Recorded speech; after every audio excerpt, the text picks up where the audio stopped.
On va revenir sur une action qui est menée par George Harriman pour voir un petit peu, avec son association, comment il continue à travailler, il continue aussi à essayer de trouver des solutions, à porter, accompagner les gens qui en ont besoin. C'est dans Causement Réunionnais.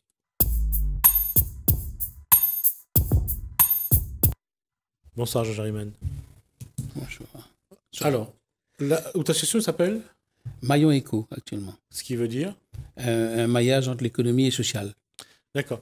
Alors, juste pour que ceux qui ont encore ce souvenir-là, est-ce que vous rappelez la première fois que vous avez pris la parole pour essayer de dire il faut accompagner, il faut aider les chômeurs? Et comment? Bon, j'étais un des premiers avec Le Bihan et Jean-Paul Plat à créer à La Réunion en 1985 la première association de chômeurs qui a osé défier le gouvernement de son démarche. Et en ce temps, je peux vous dire qu'il y avait 25 000 chômeurs, très, très peu de chômeurs. Et sur 40 ans, j'ai fait ce travail de militantisme. Ça aboutit à rien. Et pourtant, j'ai vu passer 4 présidents, 5 présidents, aussi bien à la région qu'en métropole. Mais rien n'a évolué. Ça s'est empiré davantage. À un moment donné, plus de 40 ans, on m'a traité de chômeur professionnel, comme quoi je ne travaillais pas. J'étais obligé de laisser mon travail de militantisme pour aller chercher un boulot, pour montrer que je suis volontaire comme les chômeurs pour travailler. Mais mon but n'était pas de travailler pour moi, c'était pour aider les autres. Et aujourd'hui, je me rends compte que rien n'a changé, tout s'est empiré. Et même si le changement le politique gauche-droite est avancé, ça dirigé, mais il n'y a aucun avancement. Le chômage à Réunion, c'est le plus grand mal de notre société. Alors, premier constat, enfin, le constat est fait. Première analyse. Est-ce qu'aujourd'hui, il faut toujours lier la politique à la création d'activités et à la création d'emplois? Alors, moi, dans ma réflexion, dans l'expérience que j'ai vécue, je peux vous dire qu'aujourd'hui, on peut s'en passer de la politique si vraiment les gens ont compris la démarche. Mais le problème, c'est qu'on a tendance à faire croire que pour avoir un emploi, il faut toujours passer par une logique économique. Il faut passer par une logique économique. Moi, je suis d'accord que l'économie... Mais est-ce qu'il y a une logique politique? Non, il n'y a pas de... Politiquement, il n'y a rien qui est fait pour le chômage. On parle du chômage, on parle même pas de chômeur, on parle du chômage comme le chewing-gum qu'on masse. Et puis c'est fini. Au moment précis où il y a une campagne électorale, on parle du chômage. Après ça, vous verrez comme moi, tout ça reste invisible, irréel, parce que les gens n'ont plus de ça. À la région, il n'y a plus de chômeurs, il n'y a que des RSA maintenant. Ils ne parlent plus de chômeurs. Ils parlent que des RSA et des stagiaires. La question là-dessus, et j'essaye vraiment de... Est-ce que les chômeurs, eux, dans la démarche que vous menez, quand on a des échanges avec les chômeurs, est-ce que, d'abord, ils comprennent la démarche de George Harriman, est-ce qu'ils essayent d'en tirer quelque chose? Écoutez, même s'ils ont la volonté de faire quelque chose, d'aller de l'avant, d'avoir une dignité, de pouvoir bouger, tout est fait en face pour les conditionner dans une position d'inactivité, d'assister. Donc, c'est pour ça que, jusqu'à aujourd'hui, politiquement, on a mené une politique de on a acheté la paix sociale avec un petit contrat, un sucette de 6 mois, 3 mois, 15 jours, et en piétinant la dignité des chômeurs, des gens de la Réunion. Donc c'est pour ça qu'il n'y aura pas de solution tant qu'il n'y a pas une volonté réelle, politique et économique, parce que c'est les deux bases de notre système de société économique pour faire avancer les choses. Et les chômeurs là-dedans sont victimes. Et maintenant, qu'est-ce qu'on fait pour pouvoir cacher leur impuissance, leur incapacité, ces gens-là? Ben, ils mettent le chômage sur le déficit individuel des chômeurs. Ils ne sont pas formés, ils ne sont pas qualifiés. Mais eux-mêmes, des fois, ils sont pas qualifiés quand l'entreprise n'est pas qualifiée. Mais c'est un paradoxe parce qu'aujourd'hui, il y a de plus en plus de chômeurs très qualifiés, voire très qualifiés, bac plus 2, plus 3, plus 4, plus 5, qui sont au chômage. Et là, on ne peut pas dire que s'ils sont au chômage, c'est parce qu'ils ne sont pas qualifiés. Voilà. Ils sont qualifiés. Non, et à La Réunion, je vous dis, l'image, la complicité entre l'économie et la politique, c'est de dire que quelqu'un qui est en chômage, c'est parce qu'il veut. Il est en chômage, c'est la volonté. On ne traite pas le chômage comme un problème de société. On traite comme un mal individu. De l'individu qui est paresseux, il ne travaille pas. Mais on ne crée pas les conditions. Pourtant, il dit, il y a moi, je connais un exemple, par exemple. Il y a 8000 hectares de terrain agricole qui étaient agricultés de La Réunion. Faites un recensement parmi les chômeurs, dites qui est intéressé par l'agriculture, mettez en place des moyens pour que ces gens-là puissent aller dans un secteur productif. Vous parlez de développement économique à La Réunion sans les consommateurs. Il n'y aura pas de développement économique, il n'y a pas d'avancée économique à La Réunion tant que 167 000 personnes les excluent de la production économique. Ça, c'est un fait. Donc, vous ne pouvez pas me parler aujourd'hui que l'économie crée l'emploi. Moi, je dis que les entreprises participent à la création d'emplois, mais ce n'est pas le seul facteur, parce qu'il y a d'autres moyens d'initiative pour créer d'emplois à La Réunion. Parce qu'actuellement, avec l'évolution de la société, on voit que l'économie, de plus en plus, n'est plus, j'allais dire, le moteur, parce qu'elle ne crée plus d'emplois, elle ne crée pas d'activité, et parce qu'on a beaucoup délocalisé également les entreprises. Qu'est-ce que l'individu peut faire sur son territoire pour au moins créer une activité, ne serait-ce que faire 2 planches pour planter des salades? Encore faut-il donner les moyens à ces gens-là, parce que même maintenant, pour avoir accès à un terrain, il faudrait passer par un truc agricole, pour dire la SAFER, etc. Donc, encore faut-il les moyens de vouloir, même s'il y a une volonté de le faire, d'avoir les moyens de le faire. C'est le lieu. Quand vous parlez d'économie de La Réunion, il n'y a pas d'économie de La Réunion. Il y a une instabilité économique. Ils vivent sous toute supervision financière. Les entreprises de La Réunion, la plupart vivent sur des subventions, de l'argent de transport public. Comme les chômeurs, comme la plupart de notre société, La Réunion, il y a ceux qui touchent les RSA, ceux qui la retraite, ceux qui touchent les pensions, il y a tout ça qui fait l'économie. C'est l'argent de l'État. Il n'y a pas de productivité. Par contre, ce que je vous dis, à La Réunion, le PIB produit par les travails non reconnus, non déclarés, est 3 fois plus fort que l'économie marchande. Donc il y a un problème, non? Il y a comme un problème à La Réunion. On a toujours, enfin, en tout cas, l'État met en place des structures pour combattre le travail noir.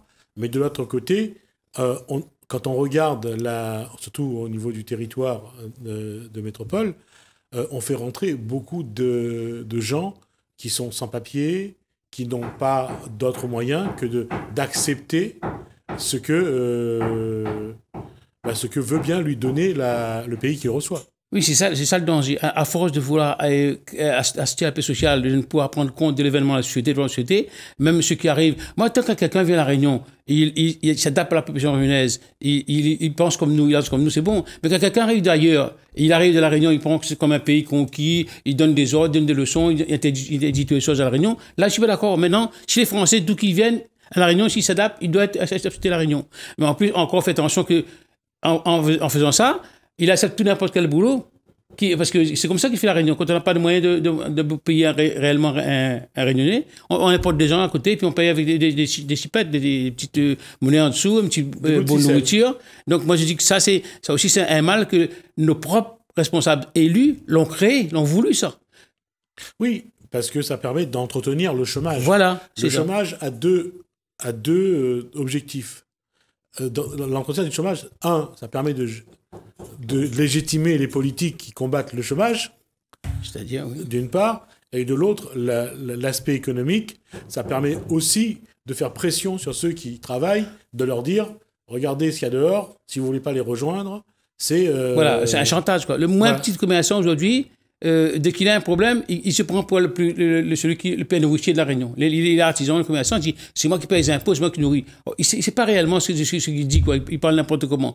La plupart des fonds qui arrivent à La Réunion qui payent le chômage viennent des métropoles, il n'y a pas de La Réunion. On produit pas assez. Ils le disent chaque fois, la campagne électorale, ils disent que La Réunion produit peu, on a discuté pour être autosuffisant. Mais qu'est-ce qu'ils attendent depuis 40 ans à le faire? Quand aujourd'hui, on parle de jeunes. Moi, quand j'ai commencé avec aussi les jeunes, aujourd'hui, ces jeunes ont 40 ans, ils n'ont pas bougé. Certains sont morts dans le désespoir, dans l'angoisse. Ouais. Et aujourd'hui, on parle encore de jeunes, mais dans 40 ans, c'est pareil, rien ne va changer. Donc, s'ils ne sentent pas le mouvement politique, il n'y a rien à changer. Et c'est peut-être là l'erreur aussi des individus, c'est d'attendre que la politique fasse quelque chose. Parce que, est-ce que la politique a intérêt de former tout le monde, de les rendre, de les instruire pour après, parce que ce public-là, quand il sera instruit, il va comprendre qui entretient la précarité, qui entretient la misère, et à ce moment-là, il va se retourner contre ces mêmes personnes. Oui, c'est ça qui est dangereux. C'est ça qu'on ne tient pas compte. Et à l'avenir, ça s'envenime à 200 000, en passant à 50 000. Et c'est vrai que tout est fait pour conditionner, pour maintenir les gens dans le non-travail, dans l'inactivité, la précarité. Donc, ils savent bien que les gens ont besoin d'eux de matin. Ils ont un moyen électoral pour le peser. Quel que soit le parti qui est en place, quel que soit l'élu qui est en face de moi, il a de bonnes intentions, mais il pense bien que ces gens-là, bon, on peut les acheter un petit contrat, un petit 100 €, un petit bon alimentaire, et c'est facile, ils vont se calmer, donc c'est tranquille. L'infantilisation du peuple réunionnais a commencé bien avant. Ah, bien avant. Et tous les politiques qui avaient vraiment un pouvoir du charisme ont entretenu cette informatisation. Ils ont entretenu, ils continuent à entretenir. Ils ont mis en place un système politico-économique où l'économie impose sa logique aux politiciens en versant des fonds, des gens, l'argent en dessous. Et bon, c'est tout marche comme ça, en plaçant un des enfants à droite, à gauche, et tout fonctionne comme ça. Ou des contrats qui est passé pour avoir un marché, tout ça. Et là-dedans, la personne renaise n'a rien à attendre. Quel que soit, je le dis depuis 40 ans, quel que soit le parti politique qui est au pouvoir, ils ne font rien, ni contribuent rien qui vont au chômage. Ils font de grands travaux parce que l'État donne les fonds, l'Europe donne des fonds, mais eux-mêmes, la Réunion, pourquoi quand il y a le chômage, c'est une préoccupation première? Qu'est-ce qu'ils attendent pour un débat? Et une chose encore, on en a parlé lorsque le président de la République était Nicolas Sarkozy, c'est le développement économique endogène. Endogène, oui. Mais même ça a été une fumisterie. Oui, c'est toujours comme ça. On fait de grands projets, on lance partout, on demande des fiscalisations, on demande tout. Et quand on me dit, quand une entreprise me dit que les charges sont trop chères, la Réunion ne peut pas embaucher. Moi, je dis, il y a un problème. Il ne faut pas confondre les charges et cotisations sociales. C'est pas la même chose. Donc, cotisation sociale, c'est obligé. C'est un truc pour abonder les CAF, tout ça. Mais les charges, quand on met dedans, c'est sa villa, son 4x4, tout ça, c'est dans les charges, ça. Donc, ça fait cher. Et normal, quand j'ai une entreprise, ma première envie, c'est d'avoir un 4x4. Mon deuxième devoir, c'est d'avoir un secrétaire. Et puis, je fais rien, je te l'épouse, je laisse faire. Et là, on dit, bon, c'est cher, on paye cher, tout ça, mais on paye pas cher, parce qu'on a des subventions, on est défiscalisé, on a tous les prêts. Pourquoi crier? Donc, c'est pour ça que j'ai dit, quand on dit que les subventions sont assistées, je dis, nous sommes tous assistés à la Réunion, tout le monde. Et quand on parle de l'économie de la Réunion, on met l'accès sur l'entreprise. Je dis non, nous sommes tous acteurs économiques à la Réunion. Tous, même le SDF, même celui qui travaille, même les retraités, ils sont acteurs économiques. Ils consomment, ils paient un loyer, ils font marcher l'économie. Donc, il faut le construire comme en tant que tel, non pas comme l'entreprise, c'est le seul moyen. À la Réunion, on a d'autres portes pour développer l'économie. D'ailleurs, je ne parle plus d'emploi à la Réunion, moi, je parle d'activité. Parce que l'emploi devient un produit rare, quoi. C'est de l'or en barre. Donc, l'activité, tout le monde peut le faire. Moi, je pars du principe qu'un homme, un humain ou une femme, un humain, est né, il faut faire quelque chose sur la Terre. Donc, quand on donne les moyens de le faire, il peut le faire. Mettons, on met en place des lois, on invente par exemple, si on est coiffeur, pour être coiffeur, il faut passer un CAP. Pour être taximan, il faut passer un CAP. Pour être bonne de surface, il faut aussi faire une formation. Mais moi, là aussi, je dis que la formation, oui, dans un équipe professionnel, mais elle ne doit pas être le préalable. Il faut donner à chaque personne sa chance d'aller de l'avant. Dans les démarches que vous avez pu faire depuis où l'a créé l'association pour aider les chômeurs, comment vous l'avez vu évoluer la situation? Est-ce que on a rendu compte que les pouvoirs publics, ils font tout pour aider ou alors c'est l'inverse? Non, pour aider, je ne crois pas. Parce que, au contraire, ils essayent de vous entretenir une petite subvention, pas contrôler, au moins vous laisse tranquille, vous parlez plus, vous calmez, vous rangez derrière la société. Et tout ça qui bloque, tous ces systèmes mis en place dans les grosses associations qui accaparent tout. Je vais vous donner une petite histoire pour origine. L'histoire de la banque alimentaire à La Réunion. C'est moi qui suis à l'origine de ça, la banque alimentaire. C'est moi qui est parti en 92, 93 voir le président en France pour mettre ça à La Réunion. On m'a dit que c'est impossible. La Réunion est loin de cela. Quand je suis allé voir le président en France, c'est M. Dandrel, il m'a dit, M. Raymond, écoutez, allez, rentrez chez vous, réunissez tous les CCS, tous les acteurs sociaux, et faites-moi un rapport, et on va mettre en place le banque alimentaire. J'arrive à La Réunion, je réunis Saint-Denis, Saint-Leu, tu vois, Saint-Paul, tout ça. Qu'est-ce qu'ils font à mon insu? Ils crient à M. Dandrel en métropole, parce que c'est moi qui ai le document. Hein. En métropole, il dit voilà, Ariman est trop virulent, il parle trop, il faut pas le donner ça, il faut que nous on va prendre. Qui c'est qui a pris la gestion? C'est Saint-Paul. Et la banque alimentaire, c'est un produit, un surplus européen qu'on doit remettre aux associations pour. À La Réunion, on importe ça. À La Réunion, maintenant, il y a un directeur qui paye 4 000 euros par mois, 5 000 euros par mois. Il y a des gens qui doivent abonner pour avoir le banque alimentaire. C'est pas ça le fonctionnement des banques alimentaires. Moi, j'ai pas connu ça quand j'ai commencé ces documents. Et je mets ces gens-là, au début de venir me dire que c'est eux qui ont créé ça à La Réunion. Ce qui a amené ça à La Réunion. Moi, j'ai emmené avec Jean-Pierre Técher. Il n'y a pas que ça, il y a beaucoup de projets comme ça que j'ai fait à La Réunion. J'ai fait aussi, aujourd'hui je vois des gens qui arrivent de métropole, qui vont sur la plage, ils doivent vider la mer, tout ça. En 92, moi et mon équipe d'association, ça s'appelle les chômeurs actifs, on était sur la grotte de Saint-Paul avec les râteaux que Ravat nous a remis, les pelles, les sacs pour nettoyer la plage. Je dis voilà, on commence à faire le travail, faites comme nous. En 92. Aujourd'hui, on monte à la télévision, les enfants font nettoyer les plages. Il y a des chômeurs à La Réunion. Les enfants nettoient les plages, les gens nettoient les plages. Mais qu'est-ce qu'on fait là? On ne prend vraiment pas des bourricots, quoi. Cette image-là nous fait de nous des chômeurs de La Réunion qu'on est paresseux, des fainéants, quoi. Moi, je suis révolté quand je vois ça. Sur ce point-là, est-ce que quelque part aussi, on n'a pas entretenu cette information comme quoi les chômeurs sont aussi des fainéants? Mais on fait que ça. On fait que ça. On donne cette Bon, image-là. ceci étant, je vais être quand même assez honnête quand même, hein. Il y a ceux qui veulent pas travailler, Je reconnais. mais il y a aussi ceux qui cherchent du boulot. C'est comme les politiques. Il y a des pourris et des non pourris. C'est pareil. Tout le monde est pas économique. Il y a des économiques qui sont escrocs. Il y a des vrais patrons économiques qui sont de beaux patrons. Et c'est pareil partout. Tout le monde pareil. Il ne faut pas juger une seule branche. Moi, si on veut réunir la Réunion, si on a vraiment envie.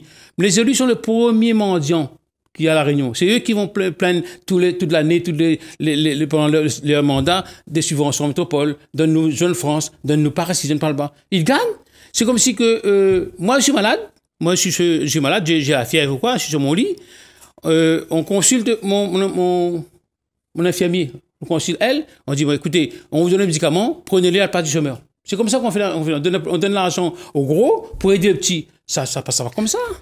Non seulement ça ne marche pas, parce qu'ils gardent l'argent pour eux et ils n'aident pas le chômeur, ça c'est une réalité, il n'y a pas besoin de sortir d'aucune école pour comprendre ça. C'est entre eux. L'économie, la politique, ils s'entendent très bien. Aujourd'hui, la politique est au service de l'économie. Ben oui, les campagnes électorales, il faut payer, il faut financer. Qui finance ça? C'est pas l'élu. Hein.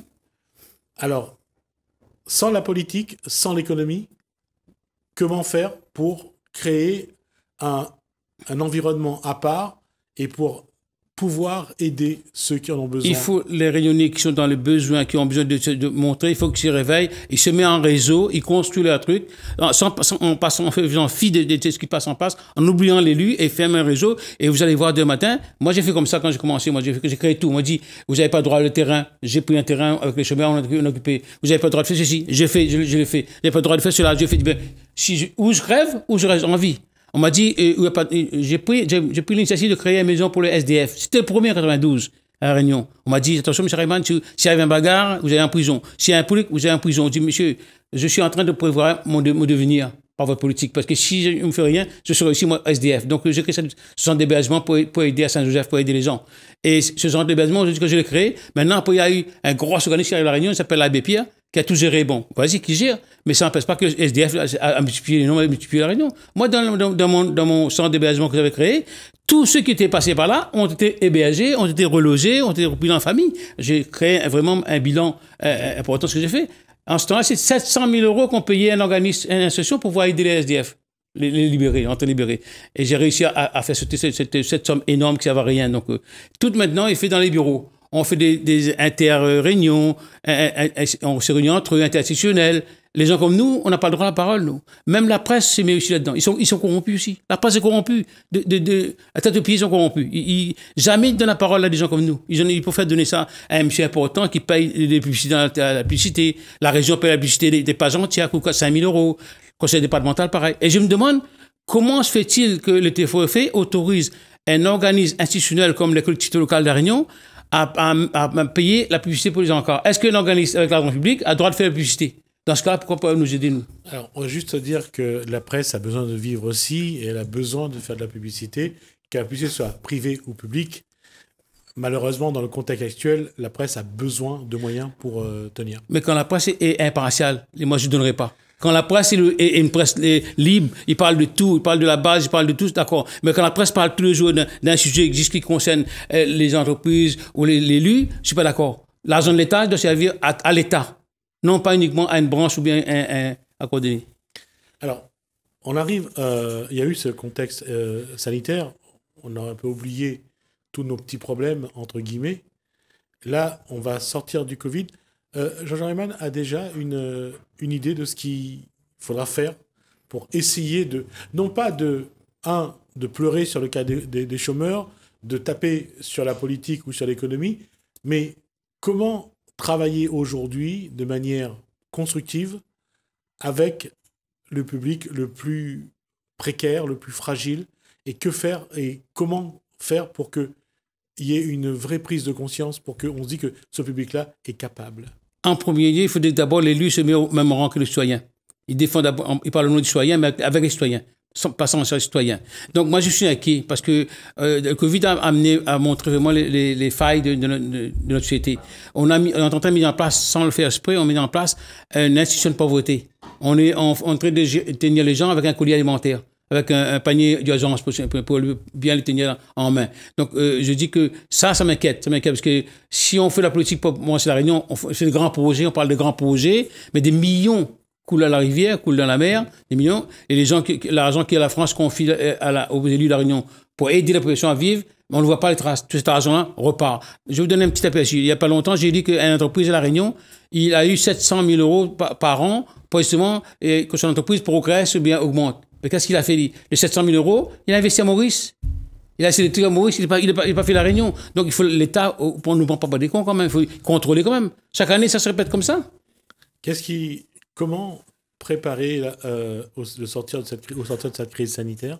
Mais, il faudrait faire avec les associations qui aident les chômeurs, avec les chômeurs, quoi il faudrait mettre en place? Je crois qu'il faudra faire davantage créer la proximité, permettre les gens de faire émerger leurs idées, leurs projets d'économie solidaire. C'est une économie alternative qui peut être en complément. D'ailleurs, c'est ce que je fais pour mettre les gens dans une démarche productive et dire aux gens la vérité. On ne peut pas continuer comme ça à vivre sur l'assistanat de la providence de l'État. Il faut arrêter que ça. Il faut être bien élu. Quand quelqu'un vient le voir, essayer de bien l'écouter, de bien l'entendre, essayer de prendre d'écouter son truc. Non parce que quelqu'un vous dit un mot qui est un peu fâcheux, vous allez le traiter comme ennemi.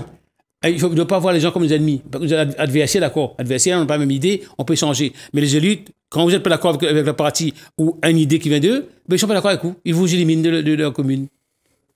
Jean Herman, merci pour cet échange. On vient de dépasser les 20 minutes. On va se revoir régulièrement désormais. On abordera les sujets sociaux et bien sûr du chômage. On verra un petit peu si on peut, à travers l'information et la communication, parler un petit peu plus de ce sujet et voir qu'est-ce qu'on peut apporter. D'accord, pas de problème. Merci pour cet échange. Merci à vous de nous avoir suivis. Merci Alain, merci François. Je vous dis à bientôt.